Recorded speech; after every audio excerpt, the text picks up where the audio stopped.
dinner without words. So last Thursday, my family decided we needed a little quality time, which, in our house, means trying to eat dinner together without anyone doom scrolling or talking about taxes. My mom, in a moment of inspiration, or perhaps mild exhaustion, suggested we have a no-talking dinner. The rules: no speaking, no writing, and definitely no texting under the table. Let's see if we can just enjoy each other's company in silence. She chirped.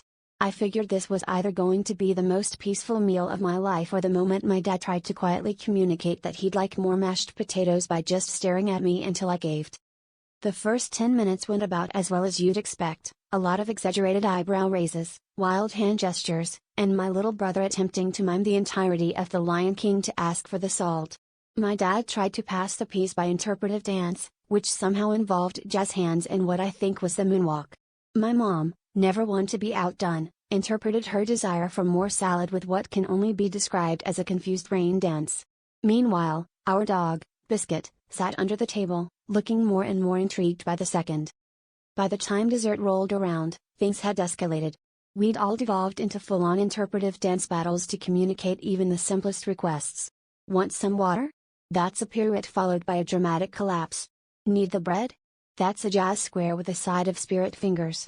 But the real kicker was Biscuit, who, after watching us for half an hour, decided to join in.